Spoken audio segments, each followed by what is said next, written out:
ешқашан қатарынан ешқашан қатарынан 2 рет жіберме ережесі енді білдіреді.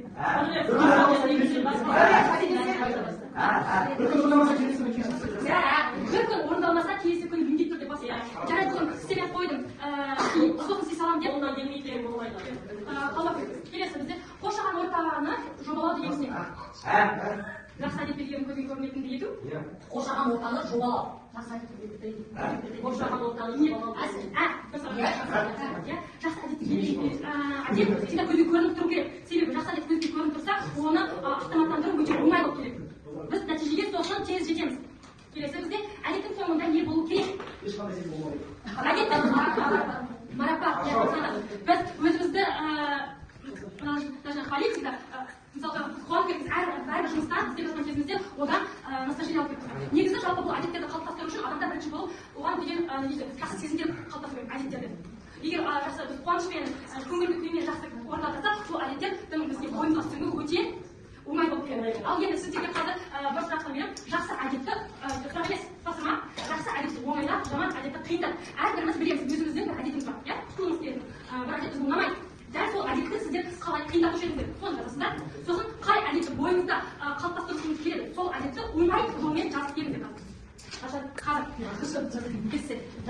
Жұмысты уақытында істеймін, бірақ ұзақ істеймін күнделікті жұмыстарымды. Соны кішкене уақытында аяқтауды, уақытында аяқтағым келеді. Оңайлап келеді. Қалай сол әдет қалыптастырасыз? Қандай әдет қалыптастырасыз? Жылдам істеу жоқ.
Даже не знаю. Нет хороших у меня привычек. Нет, вы хотите, кому хотите?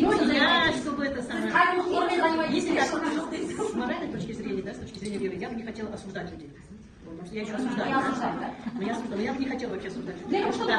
Ставить себя на место других, да?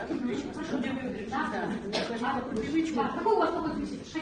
Осуждать. Ой, плохая привычка, это что я не могу времени заполнять, и пока от себя не получилось. Ал сіздер Жаңа әдетқа кешкісін барғасын кейін жұмыс істегім келмейді. Еш нәрсе уақыты болады, бірақ істегім келмейді. Әлі нетіп бара жатып 11-ге дейін жұмыс істегім келмейді. Содан құтыла алмай жүрмін. Иә, күннің 2-3-іне дейін соны істесем, сол кезде менде как жазушылар сияқты шабашылық оянама, бәрі нәрсе дұрыс болады. Таңертеңге уақыты болады, бірақ ондай кездерде жұмысым бітпейді. Иә, кешкісін бітпейді. Сол күн енді ұйықтаған кезде бітпейді. Сол маған ұнамайды. кішкентай әдеттер бізге үлкен марапат нәтиже береді. Сіздер қарапайым түрде айтқанда Абай Құнанбаев өзінің қара сөздерін бір кейбір деректерде 9 жыл жазған. Кейбір деректерде 14 жыл жазған. Яғни күнде кішігірім 2 минуттық уақыт бөліп отыра бізге қазақтың қазақ әдебиетінде өте сөз таппайтын, сөзбен бір сөз ауызбен жеткізіп алмайтын құнды дүние пайда болды. Соны жазып отыра, күнде жазып отыра. 57 жылдың ішінде ол кітапқа айналды. Яғни өзінің еңбек ашықтырма оқиғалар хикаялар өте көп